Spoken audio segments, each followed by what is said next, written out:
আসসালামু আলাইকুম। কুলিয়ারচর সরকারি কলেজের অনলাইন ক্লাসে স্বাগতম। আমি আজকে ডিগ্রি দ্বিতীয় বর্ষের সামষ্টিক অর্থনীতি নিয়ে আলোচনা করব। সামষ্টিক অর্থনীতির তৃতীয় চ্যাপ্টার ভোগ ও সঞ্চয় অপেক্ষকের একটি প্রশ্ন নিয়ে আলোচনা করব, খুবই গুরুত্বপূর্ণ প্রশ্ন। সে প্রশ্নটি আমরা ইতিমধ্যে বোর্ডে লিখেছি। কেইন্সের মৌলিক মনস্তাত্ত্বিক বিধি, খুবই গুরুত্বপূর্ণ একটি প্রশ্ন।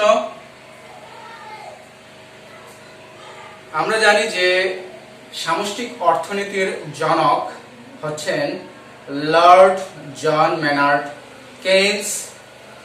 এই লর্ড জন ম্যানার্ড কেইন্স ভোগ সম্পর্কে যে মতামত প্রকাশ করেছেন তাই ভোগের মনস্তাত্ত্বিক বিধি বা কেইন্সীয় মৌলিক মনস্তাত্ত্বিক বিধি নামে পরিচিতি লাভ করে। তিনি বলেন, মানুষের ভোগ পরম আয় দ্বারা নির্ধারিত, অর্থাৎ পরম আয়ের উপর নির্ভর করে।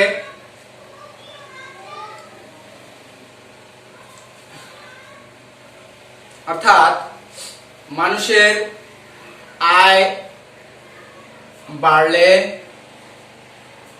ভোগ বাড়ে, কিন্তু আয় যে হারে বাড়ে ভোগ সে হারে বাড়ে না।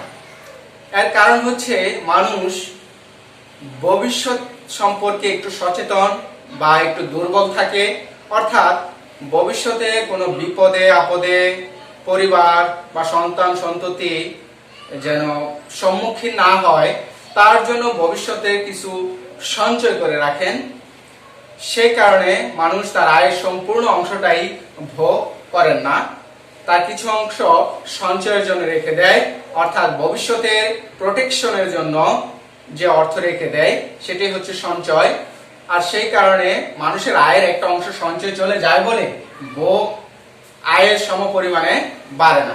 তবে হ্যাঁ, কেইন্স বলেন যে আয় বাড়লে ভোগ বাড়ে, আবার আয় কমলে ভোগ কমে, কিন্তু সেটা সমান হারে না। যেমন একজন ব্যক্তির ইনকাম বা আয়, মাসিক আয় মনে করো যে 20,000 টাকা, সে দেখা গেল এখান থেকে 18,000 টাকা তার পারিবারিক খরচ করে আর 2,000 টাকা ভবিষ্যতের জন্য সঞ্চয় করে রাখেন। এখন যদি কোনো কারণে তার মাসিক আয় 20,000 থেকে বেড়ে 30,000 টাকা হয়ে যায়, তাহলে সেই একই অনুপাতে যদি তার ভোগ বাড়াতে হয় তাহলে দেখা যাবে যে 20,000-এ যদি 18,000 টাকা ভোগ করে, ভোগের জন্য খরচ করে, তাহলে দেখা যাবে 30,000-এ 27,000 টাকা ভোগের নিমিত্তে ব্যয় করা উচিত। তাহলেই হবে সমান হারে ভোগ যে হারে আয় যে হারে বাড়ে ভোগ সে হারে বাড়বে। কিন্তু দেখা যাবে যে না, আয় যে হারে বাড়ে ভোগ সে হারে বাড়বে না। অর্থাৎ মানুষ 27,000 টাকা ব্যয় না করে দেখা যাবে যে 20,000 থেকে 30,000 টাকা তার আয় হওয়ায় 18,000 টাকা যে ব্যয় করতো সেখানে 20,000, 22,000, 23,000 এরকম টাকা খরচ করবে, আর বাকি টাকাটা সঞ্চয়ের জন্য রেখে দিবে। অর্থাৎ হঠাৎ করে আয় বাড়লে হঠাৎ করে মানুষের ভোগ বাড়ে না, আস্তে আস্তে বাড়ে। আবার যদি কোনো কারণে মানুষের আয় কমে যায় তাহলে মানুষ সেই অনুপাতে তার ভোগ কমাতে পারে না। কারণ মানুষের একটা মনস্তাত্ত্বিক প্রবণতা আছে যে সামাজিকতা দেখানোর জন্য যে আমি এখন দরিদ্র হয়ে গেছি, আমার ইনকাম কম, এটা যেন মানুষ বুঝতে না পারে, সে আগের স্ট্যাটাস বজায় রেখে চলার চেষ্টা করে। আর সেই কারণে মানুষের আয় হঠাৎ করে কমে গেলেও ভোগ হঠাৎ করে সে অনুপাতে কমে না। অর্থাৎ সে তার পূর্বে ভোগটাকে ধরে রাখার চেষ্টা করে যতটা সম্ভব। আর সেই কারণেই কেইন্স বলেছেন যে অন্যান্য বিষয়সমূহ অপরিবর্তিত থেকে মানুষের আয় বাড়লে ভোগ বাড়ে, তবে আয় যে হারে বাড়ে ভোগ সে হারে বাড়ে না। তিনি অন্যান্য অবস্থা বলতে বুঝিয়েছেন যেমন আয় বন্টন স্থির থাকবে, অর্থাৎ মানুষের যে আয় ইনকাম, সেই ইনকামের যেখানে যেখানে যা যেভাবে খরচ করত সেই খরচগুলো একই রকম ভাবে করবে, অর্থাৎ বন্টন ব্যবস্থাটা ঠিক একই রকমের থাকবে। দেশে পণ্যের দাম স্তর স্থির থাকবে, অর্থাৎ পণ্যের দাম স্তর আগে যেমন ছিল, মানুষের ইনকাম বৃদ্ধি হওয়ার কারণে সেই দাম স্তরটা সেই আগের সমানই থাকবে, এটি বলা হয়েছে অন্যান্য অবস্থার মধ্যে। আবার বলা হয়েছে একটি দেশের জনসংখ্যা বৃদ্ধির হার স্থির থাকবে, অর্থাৎ অতীতে যেমন বৃদ্ধির হার ছিল এখনো বৃদ্ধির হার সেরকম থাকবে। আবার তিনি বলেন যে সরকারের কোনো হস্তক্ষেপ এখানে থাকবে না, অর্থাৎ এই বিধিতে বলা হয় সরকারের কোনো হস্তক্ষেপ থাকবে না, অর্থাৎ আয়ের ক্ষেত্রে অথবা ব্যয়ের ক্ষেত্রে, ভোগ ব্যয়ের ক্ষেত্রে বা সঞ্চয়ের ক্ষেত্রে বা ইনকামের ক্ষেত্রে, যা ইনকাম হলো তার ক্ষেত্রে ভোগ ও সঞ্চয়ের মধ্যে সরকার কোনো ধরনের হস্তক্ষেপ এখানে করবে না। এরকম আরো কিছু অবস্থা রয়েছে, এগুলিকে বলা হয়েছে অন্যান্য অবস্থা অপরিবর্তিত, অর্থাৎ এগুলো যদি স্থির থাকে তাহলেই কেবল আয় বাড়লে ভোগ বাড়ে, কিন্তু আয় যে হারে বাড়ে ভোগ সে হারে বাড়বে না। এই অন্যান্য অবস্থার উপর ভিত্তি করে কতিপয় বৈশিষ্ট্য ফুটে ওঠে এই মৌলিক মনস্তাত্ত্বিক বিধির মধ্যে। যেমন আমরা 1 নম্বরে দিতে পারি যে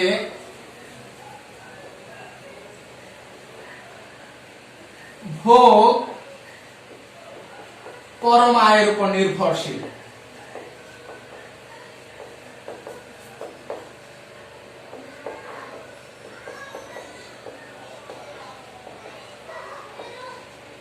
অর্থাৎ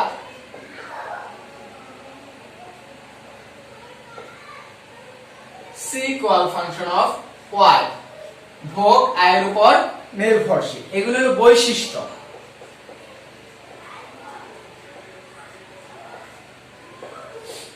ভোগ পরম আয়ের উপর নির্ভরশীল। আবার আরেকটা হচ্ছে আয় বাড়লে, আমরা যে সংজ্ঞা দিয়েছি সেখান থেকে পাচ্ছি যে আয় বাড়লে ভোগ ব্যয় বাড়ে, আয় বাড়লে ভোগ ব্যয়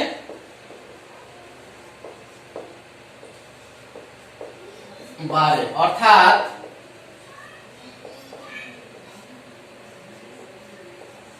সংকেতে যদি দেই তাহলে এটা বুঝিয়েছে আয় বৃদ্ধি পাইলে ভোগ ব্যয় কিছু না কিছু বৃদ্ধি পাবেই। এরপরে আবার বলা হয়েছে যে আয় যে হারে বাড়ে, আমরা ওই যে সংজ্ঞা যেটা বলেছি, আয় যে হারে বাড়ে ভোগ ব্যয় সে হারে বাড়ে না, আয় যে হারে বাড়ে ভোগ ব্যয় সে হারে বাড়ে না।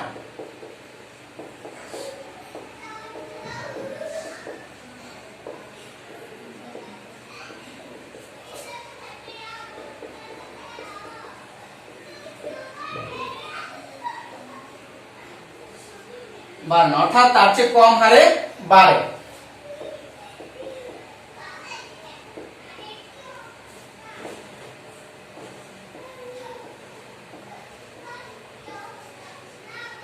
একের চেয়ে কম, অর্থাৎ আয় যে হারে বাড়ে ভোগ ব্যয় সে হারে বাড়ে না। এরপরে আছে আয় যতটুকু বাড়লো সেই বর্ধিত আয় সঞ্চয় এবং ভোগের মধ্যে বন্টন হয়ে যাবে, অর্থাৎ বর্ধিত আয়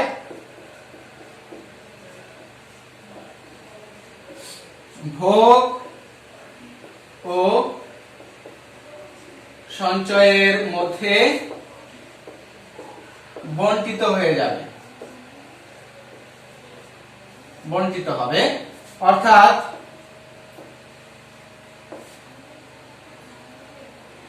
delta Y equal delta C plus delta S.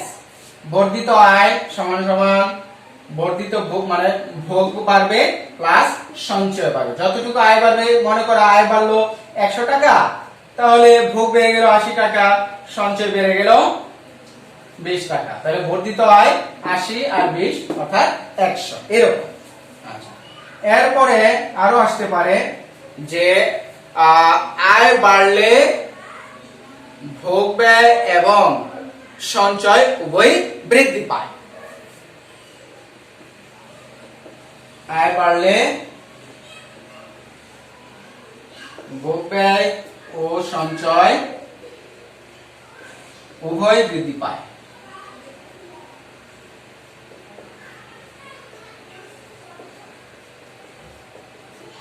অর্থাৎ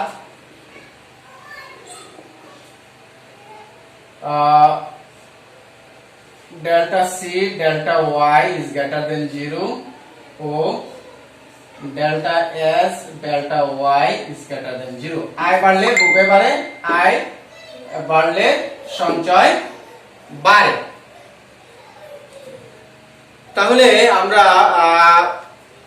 এই বৈশিষ্ট্যগুলো মৌলিক মনস্তাত্ত্বিক বিধি অর্থাৎ কেন্সীয় মনস্তাত্ত্বিক বিধির বৈশিষ্ট্য।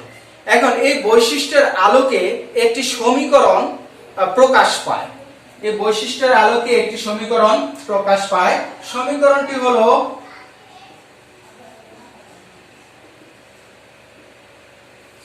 যে 0 less than MPC less than 1। MPC হলো প্রান্তিক ভোগ প্রবণতা, অর্থাৎ এই যে delta C by delta Y এটি হচ্ছে প্রান্তিক ভোগ প্রবণতা। এখন প্রান্তিক ভোগ প্রবণতার মান শূন্যের চেয়ে বড় আবার একের চেয়ে ছোট। এটি দ্বারা বুঝিয়েছে যে যেমন 0 লেস দেন এমপিসি, শুধু এই অংশটুকু দ্বারা বুঝিয়েছে যে আয় যে হারে বাড়ে, আয় বাড়লে ভোগ কিছু না কিছু পরিমাণে বাড়বেই। মানুষের ইনকাম বাড়লে তার ভোগ কিন্তু আগের সমান থাকে না। আয় বাড়লে আমরা স্বাভাবিকভাবে বুঝি যে মনে করো তোমার কাছে 100 টাকা আছে, বাবা তোমাকে প্রতিদিন 100 টাকা দেয়। এখন যদি কোনো কারণে তোমাকে বাবা 120 টাকা দিল, আগে যদি তুমি 100 টাকার মধ্যে 90 টাকা খরচ করতে, 10 টাকা রেখে দিতে, এখন 120 টাকা তোমার বাবা দেয়, এখন তুমি দেখা যাবে আগে 90 টাকা খরচ করতে, এখন 90 টাকা খরচ করবে না। এখন তোমার কাছে যেহেতু আরো 20 টাকা অতিরিক্ত আছে, তুমি হয়তো 95 টাকা, 100 টাকা, 110 টাকা এরকম খরচ করবে। তাহলে আয় বাড়লে ভোগ কিছু না কিছু বাড়বে। এটা দ্বারা বোঝায় 0 লেস দেন এমপিসি, অর্থাৎ প্রান্তিক ভোগ প্রবণতার মান শূন্যের চেয়ে বড়। আর বাকি অংশ যে MPC greater than 1, sorry less than 1, MPC এর মানে একের চেয়ে ছোট, একের চেয়ে ছোট। এটা দ্বারা বোঝানো হচ্ছে যে আয় যে হারে বাড়ে ভোগ ব্যয় সে হারে বাড়ে না, তার চেয়ে কম হারে বাড়ে। যদি এমপিসি ইকুয়াল 1 হতো তাহলে আয় যে হারে বাড়ে ভোগ ব্যয় সে হারে বাড়তো। যেহেতু এমপিসি এর মান 1 এর চেয়ে ছোট, তাহলে আয় যে হারে বাড়ে ভোগ ব্যয় তার চেয়ে কম হারে অবশ্যই বাড়বে। আচ্ছা, এই মনস্তাত্ত্বিক বিধিটা পর্যালোচনার জন্য আমরা কেন্সীয় ভোগ অপেক্ষক নিতে পারি, আমরা স্বল্পকালীন ভোগ অপেক্ষক নিতে পারি অথবা দীর্ঘকালীন ভোগ অপেক্ষক নিতে পারি। আমরা সাধারণত কেন্স বলেছেন যে স্বল্পকাল বলে, সরি দীর্ঘকালে আমরা সবাই মৃত। কেন্স একটি কথা বারবার বলেছেন তার বইয়ের মধ্যে, গ্রন্থের মধ্যে, যে দীর্ঘকালে আমরা সকলেই মৃত। আমরা যা আলোচনা করব সকল আলোচনা হবে স্বল্পকালীন, অর্থাৎ স্বল্পকালে মানুষের মানসিক অবস্থা বা দেশের অর্থ ব্যবস্থা, অর্থনৈতিক অবস্থা কিভাবে পরিচালিত হচ্ছে, পরিবর্তিত হচ্ছে, সেটাই হলো মূলত আলোচনার বিষয়। সেই সমস্যার সমাধান করাটাই হলো মূলত অর্থনীতির আলোচনার বিষয়। এটা কেন্স বলেছেন। আর সে কারণে তিনি বলেছেন যে দীর্ঘকালে আমরা মৃত। স্বল্পকাল যদি ঠিক হয়ে যায় তাহলে দীর্ঘকাল অর্থাৎ ডে বাই ডে এটা ঠিকভাবে পরিচালিত হবে। আর সে কারণে তার তো বেশিরভাগ মানে সকল তত্ত্বই সাধারণত স্বল্পকাল নিয়ে আলোচনা হয়ে থাকে। আর সেই কারণে আমরা তার এই মনস্তাত্ত্বিক বিধি আলোচনার জন্য কেন্সীয় স্বল্পকালীন ভোগ অপেক্ষক আমরা নিয়ে আলোচনা করব। সেটা হলো C equal A plus BY. এটা হচ্ছে কেন্সের স্বল্পকালীন ভোগ অপেক্ষক। আমরা যদি দীর্ঘকালীন ভোগ অপেক্ষক বলতাম তাহলে এ এখানে হতো না, অর্থাৎ সি ইকুয়াল বি ওয়াই হয়ে যেত। এখানে সি আমরা জানি আগের ক্লাসে আলোচনা করেছি, সি হচ্ছে ভোগ ব্যয়, এ হচ্ছে স্বয়ংভূত ভোগ, আর বি ওয়াই হচ্ছে প্ররোচিত ভোগ।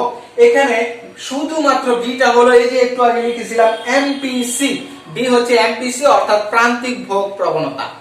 আর স্বয়ংভূত ভোগ হলো যেটা আয়ের সাথে কোনোভাবে সম্পর্কিত না, আয় বাড়লে কমলে এখানে কোনো কিছু পরিবর্তন হয় না এই ভোগের, এটাই হচ্ছে স্বয়ংভূত ভোগ। আর প্ররোচিত ভোগ হচ্ছে আয়ের পরিবর্তনের ফলে এই ভোগটার পরিবর্তন হবে, এটা হলো প্ররোচিত ভোগ। আর বি হচ্ছে প্রান্তিক ভোগ প্রবণতা, অর্থাৎ আয়ের পরিবর্তনের ফলে ভোগের কতটুকু পরিবর্তন হলো ওই পরিবর্তনের অনুপাতটাকে বলা হয় প্রান্তিক ভোগ প্রবণতা। আমরা এটাকে যদি কাল্পনিক ভাবে চিন্তা করি সংখ্যা দিয়ে,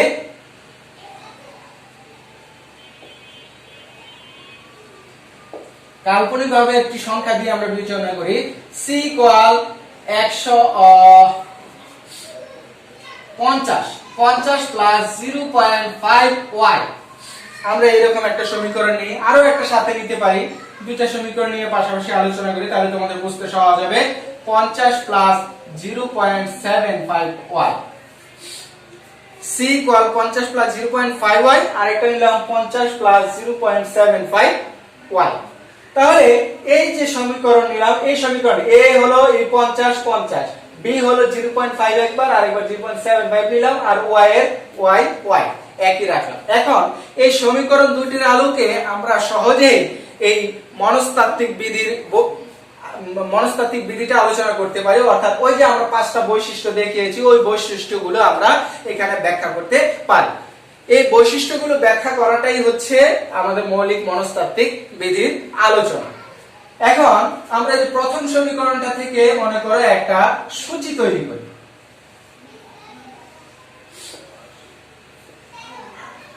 এখানে নিলাম আয়, ওয়াই, এখানে ভোগ, এখানে সঞ্চয়, আর দ্বিতীয়টা থেকে পাশাপাশি আরেকটা নেই,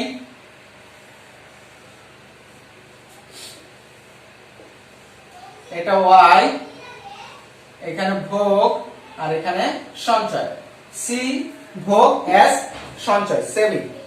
এখন আমরা তিনটা করে মান নেই, তাহলে সহজ হয়ে যাবে। আমরা নিলাম 50, 100, 150, এখানেও নিতে পারি,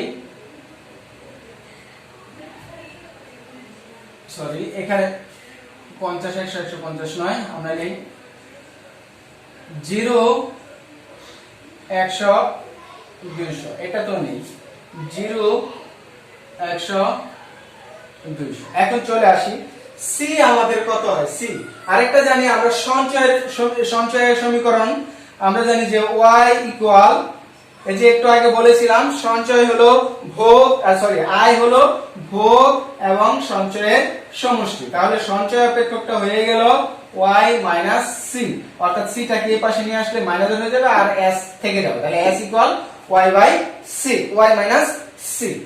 এখন এখানে এই সূত্রটা বসাবো, এই যে এটা s equal y minus c। এখন আগে c এর মান বের করি, y এর মান শূন্য হলে আমরা প্রথম সমীকরণটা থেকে এটা হলো প্রথম আর এটা হলো দ্বিতীয়।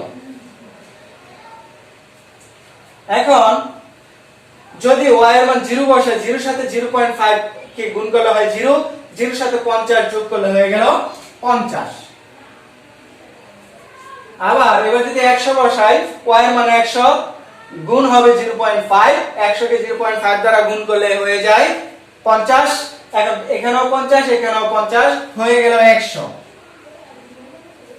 যদি 200 বসানো হয় তাহলে 0.5 কে 200 দ্বারা গুণ করলে হয় 100, 100 আর 50 যোগ করলে হয় 150। এখন আমরা এটা এই সমীকরণের আলোকে আমরা s এর মান বসাই y মাইনাস c, তাহলে y মাইনাস c, তাহলে 0 মাইনাস 50 ইকুয়াল হলো মাইনাস 50, 0 মাইনাস 50 মানে মাইনাস 50, 100 মাইনাস 100 মানে হলো 0, 150 মাইনাস 200 মাইনাস 150 হলো 50।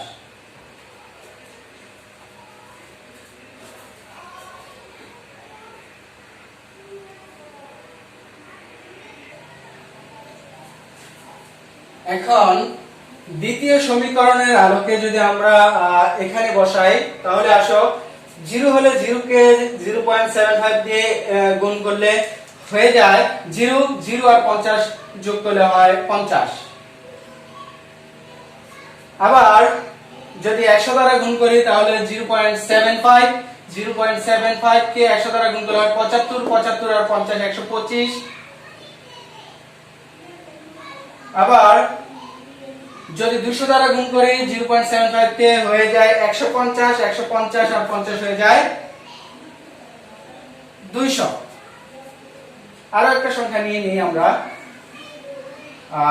তাহলে সহজ হবে বুঝতে। যদি আমরা এখানে 300 নিই তাহলে 300 দ্বারা গুণ করলে হয় 275 275 আর 50।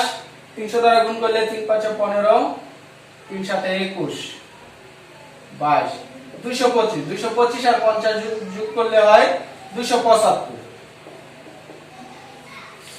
275। এখন আমরা এখানে s অর্থাৎ এই সমীকরণের সাহায্যে বসাই। 0 থেকে 50 বিয়োগ করলে হয় -50, 100 থেকে 125 বিয়োগ করলে হয় -25, 200 থেকে 200 0, 300 থেকে এটা বিয়োগ করলে 25। তাহলে এই হলো আমাদের দুটো সূচি। এই সূচির মাধ্যমে আমরা দেখতে পাই ওই বৈশিষ্ট্যগুলো, যেমন আমরা বলেছিলাম যে আয়ের উপর, এই যে আয়ের উপর ভোগ সঞ্চয় দুইটাই নির্ভর করে।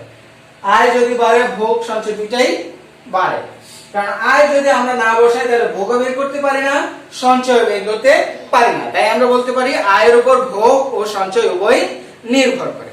এরপরে আয় বাড়লে ভোগ সঞ্চয় দুইটাই বাড়ে। যেমন আয় 0 থেকে 100 200 হয়েছে, তাহলে ভোগও বাড়ছে 50 থেকে 100 100 থেকে 150, সঞ্চয় বাড়ছে ঋণাত্মকের 50 থেকে 0 হয়েছে, অর্থাৎ -50 থেকে 0 অবশ্যই বড়, তাই এটা বৃদ্ধি পেয়েছে। আবার 0 থেকে 50 এটাও বড়। সেম এই ক্ষেত্রে একই ঘটনা ঘটছে, এটা বাড়তেছে এটাও বাড়তেছে এটাও বাড়তেছে। তাহলে আমরা বলতে পারি যে আয় বাড়লে ভোগ সঞ্চয় দুইটাই বাড়ে। আবার আমরা বলেছিলাম যে আয় যে হারে বাড়ে ভোগ সে হারে বাড়ে না, তার চেয়ে কম হারে বাড়ে। তাহলে আয় যে হারে বাড়ে ভোগ ও সঞ্চয় উভয় কি সমান হারে বাড়ে না, বরং তার চেয়ে কম হারে বাড়ে। যেমন আয় বাড়ছে এখানে 0 থেকে 100, কত বাড়লো 100। আবার 100 থেকে 200, তাহলে আয় বাড়ছে 100 100 করে, আয় বাড়ছে 100 100 করে, কিন্তু ভোগ বাড়ছে 50 50 করে। 50 থেকে 100 100 থেকে 150, সঞ্চয় সেম বৃদ্ধি পেয়েছে 50 50 করে। এখানেও সেম কেস, আয় বাড়লো 100 100 100 করে, অর্থাৎ 0 100 200 300 হলো। সেক্ষেত্রে ভোগ বাড়লো কত 50 থেকে 125 মানে 75, 100 স্থলে বাড়লো 75, আবার 125 থেকে 200 অর্থাৎ আবারও 75 বাড়লো, আবার 200 থেকে 275 আবারও 75 বাড়লো। তাহলে আয় বাড়তেছে 100 করে, কিন্তু ভোগ বাড়তেছে 75 করে। সেম সঞ্চয় বাড়তেছে 25 করে, মাইনাসের 50 থেকে মাইনাসের 25, অর্থাৎ মাইনাসের মান যত বড় হয় সেটা প্রকৃত অর্থে ছোট। তাই মাইনাসের মান হচ্ছে 50 এর চেয়ে মাইনাসের 25 মান অবশ্যই বড়, অর্থাৎ 25 বড়। আবার মাইনাসের 25 থেকে 0 অর্থাৎ 25 বড়, আবার 0 থেকে 25 আবারও 25 বড়। তাহলে এটা 25 25 করে বাড়ছে, এটা 100 এর চেয়ে কম।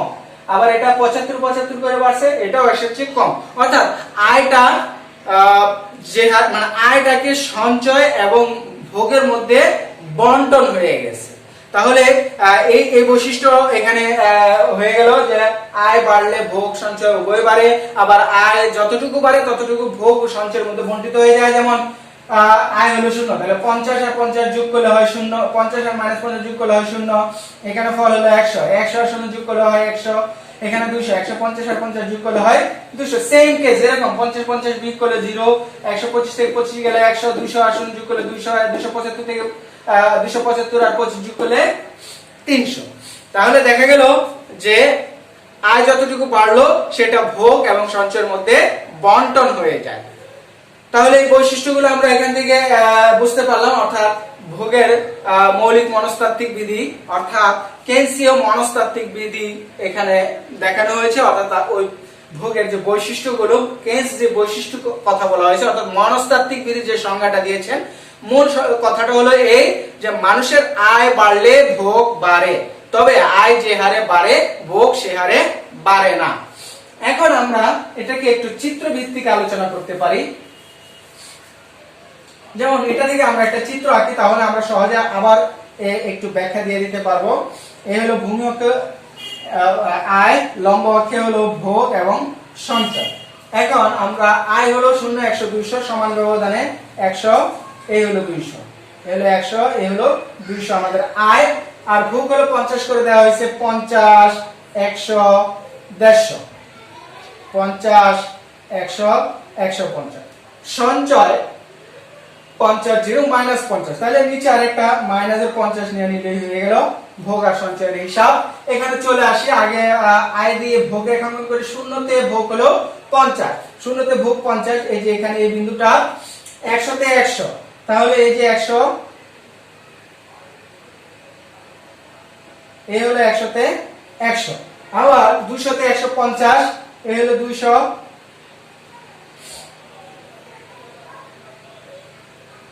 200তে 150। এখন আমরা এই রেখাটা যোগ করে ফেলি। এটা একটা সরল রেখা, একটু বাঁকা হয়েছে, হাতে আছি তো তাই একটু বাঁকা হয়ে গেছে। এই হলো আমার ভোগ রেখা। আর সঞ্চয় রেখা সেম, শূন্যতে -50, এই হলো শূন্যতে -50, 100তে 0, এই হলো 100তে 0, আবার 200তে 50, এই হলো 200তে 50 আসবে এখানে। এই এখন আমরা এই রেখাটা যোগ করে দিই, এই হলো আমার সঞ্চয় রেখা। আর আমরা এখানে আমরা জানি যে যে কোনো একটা চিত্র যখন অঙ্কন করি, এই কোণটুকুর নাম হলো 90 ডিগ্রি। এই কোণটুকুর মান হলো 90 ডিগ্রি। এর কারণ হলো এটা একটা সমকোণ।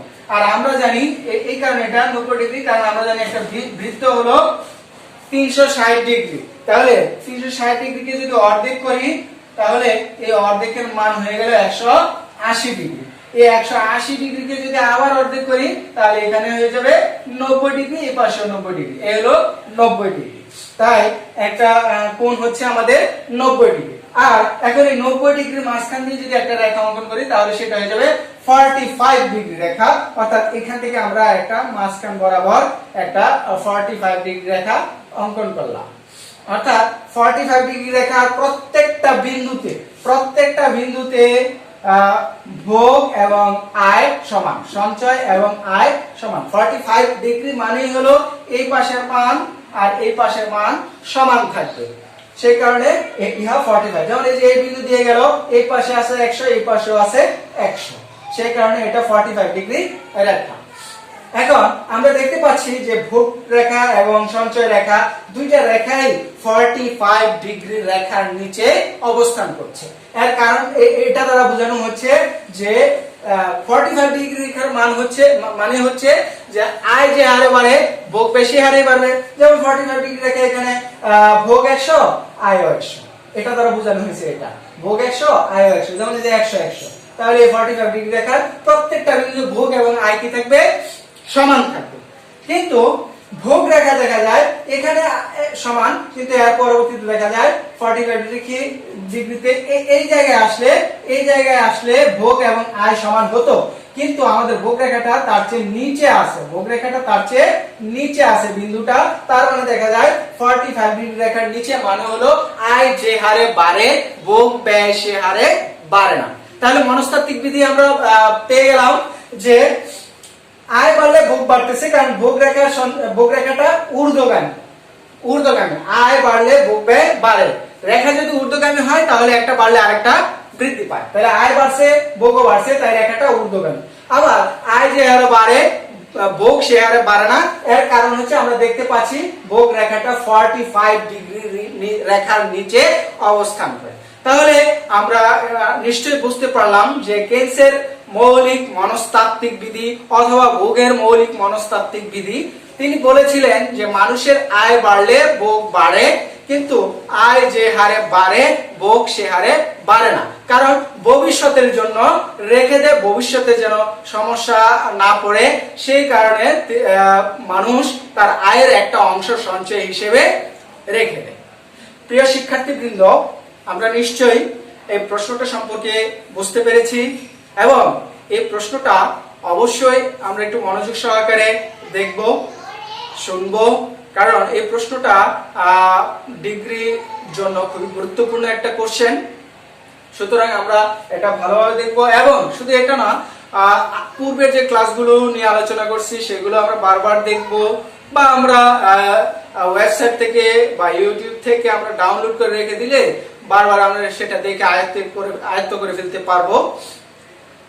আর আমাদের ওয়েবসাইট ইতিমধ্যে তোমরা ঠিকানা জেনে গেছো, বারবারই বলেছি, তাও আবার বলে দিচ্ছি। আমাদের ওয়েবসাইটের ঠিকানা হচ্ছে www.puliarchercollege.edu.bd। এই ঠিকানা আমরা সার্চ করলে শুধু অর্থনীতি বিষয় না, অন্যান্য ক্লাসগুলো আমরা পেয়ে যাব। সাবজেক্ট ওয়াইজ আলাদা আলাদা ভাবে দেয়া আছে। আমরা ওয়েবসাইটে দেখলেই, অনলাইন ক্লাসের ভিতরে ক্লিক করলেই আমরা পেয়ে যাব আলাদা আলাদা ক্লাসগুলো। আমরা পরবর্তী আরেকটি ক্লাস নিয়ে আলোচনা করব, আরো সুন্দরভাবে উপস্থাপন করব। তোমরা আশা করি তার জন্য অপেক্ষায় থাকবে, এই প্রত্যাশায় রেখে আজকের মতো এখানে বিদায় নিচ্ছি। আল্লাহ হাফেজ।